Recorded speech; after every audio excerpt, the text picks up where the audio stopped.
Welcome back to Roast and Relish. Today I'm going to make a different type of mushroom curry. Let's say it is in South Indian style. So let's see how to make this. I have tried this before and it came out very well. So that's why I'm sharing it with you. So let's see the ingredients required for that. 2 tablespoons of gingerly oil, 2 tomatoes cut into small pieces, 1 onion chopped nicely, 6 to 7 mushrooms washed nicely. Don't soak it in water, wash it in running water. Then 1 piece of coconut. I have taken 1 small piece and cut into small pieces. 6 to 7 garlic cloves, 2 green chilies slit, 2 potatoes peeled nicely, and we are going to chop this.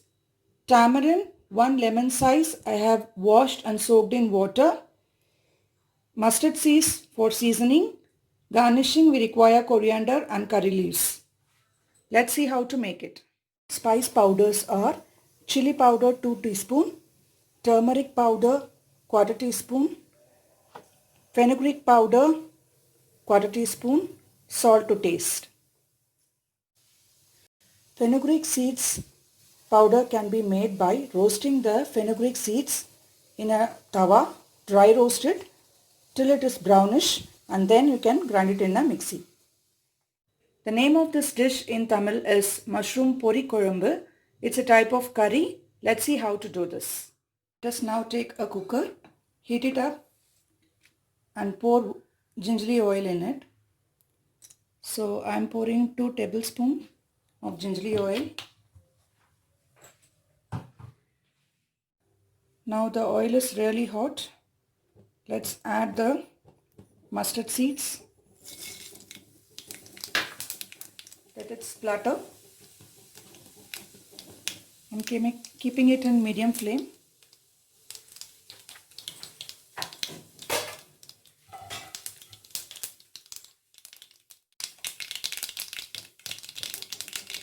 Let me add the curry leaves now. After it splatters, add the curry leaves.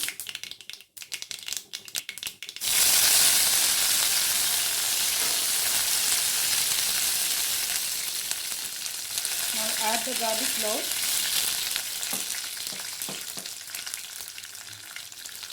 Add the green chili.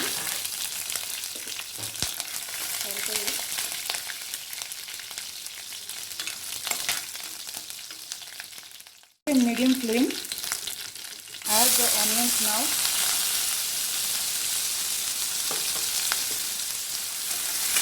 Saute it.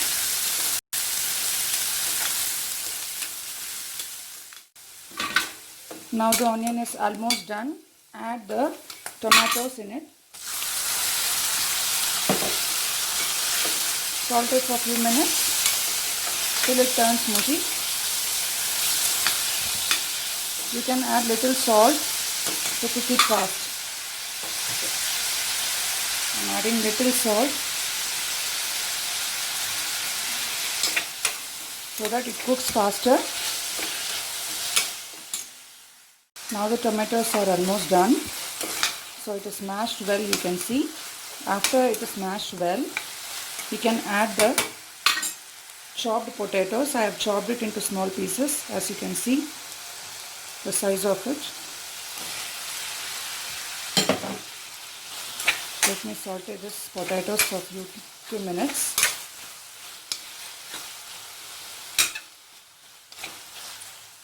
These potatoes are little harder, so we must cook these potatoes for a few minutes before adding mushroom. So let us close this and cook for a few minutes. Let me close this upside down and cook it for a few minutes till the potatoes are half done. Keep it in low flame so that it will not be burnt.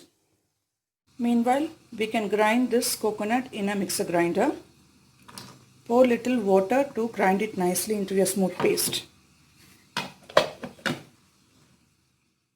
Now I have extracted the tamarind paste. So we have to strain this and use it in the curry. Now let's open the cooker. Now the potatoes are cooked partially. So now this is the time to add the mushrooms. See, the mushrooms I have slit into two halves. This is enough. So you can add this into it. Keep it in medium flame and give it a stir.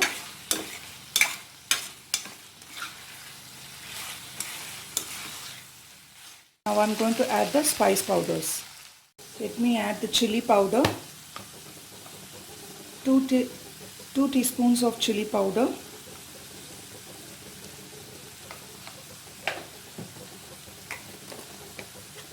Half teaspoon of turmeric powder.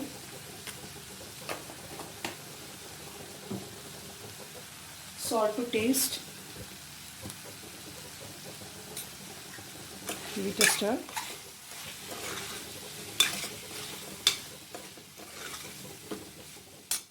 Add little water into it to cook it well.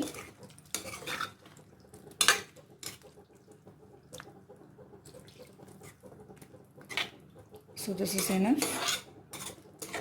Let's close this cooker and leave it for one whistle. Keep the flame in medium.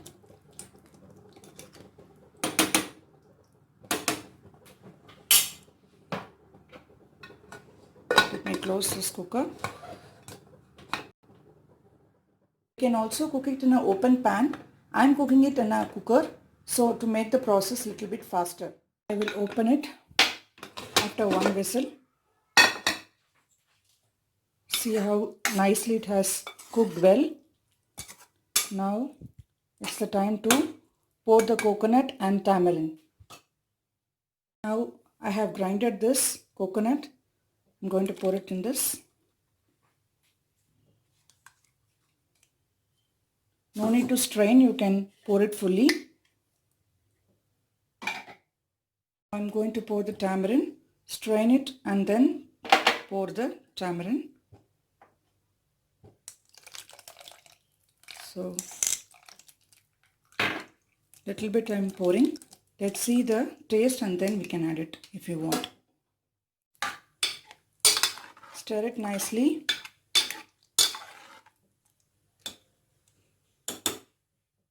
Adjust salt if it is required. Put it in medium flame and then allow it to boil. So after 5 minutes we need to add the fenugreek seeds powder. But we have to roast the fenugreek seeds in a dry pan. So dry roast it and then after it changes to brownish color, make it as a powder and keep it aside. This can be used for all the curries. At the end, while boiling, we can add this powder for nice aroma and flavor. So after 5 minutes, I will add the powder in this. Now it is almost 5 minutes. So now I am adding the fenugreek seeds powder as I said earlier. So don't pour it more. So it is like 1/4 teaspoon only.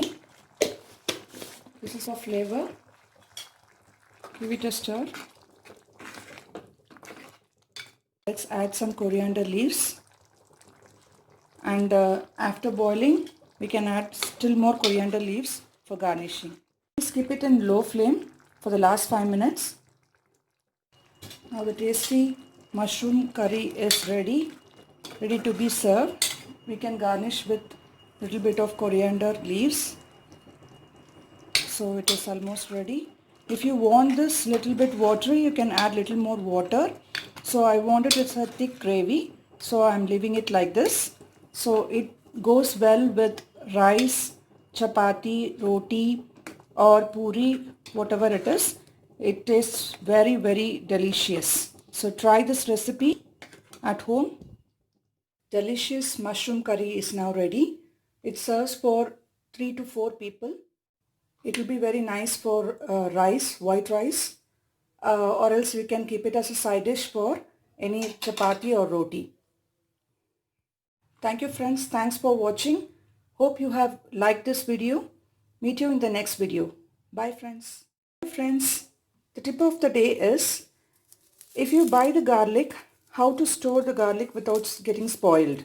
So as soon as you buy from the market, please peel it off and take the garlic cloves separately like this. Removing the garlic cloves like this, store it in a bowl like this where the air circulation is there, and you can store it for many days like this. It will not get spoiled. As you know, there are many methods to peel this garlic easily and quickly. Some of the few methods are keeping this garlic in the microwave oven for a few minutes and then peeling it, or putting it in a bottle or a vessel and shaking it rigorously. These are few methods which are not so effective. So the best way to peel the garlic is soak it in water for 5 to 10 minutes, and this is a very easy method to peel the garlic very fastly. Show you how to peel this garlic easily. So remove the head and tail.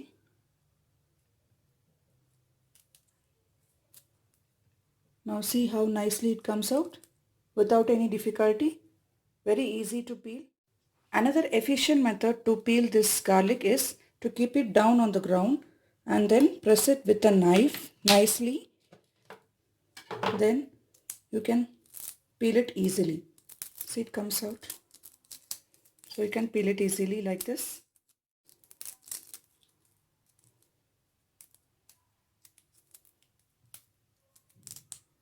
See.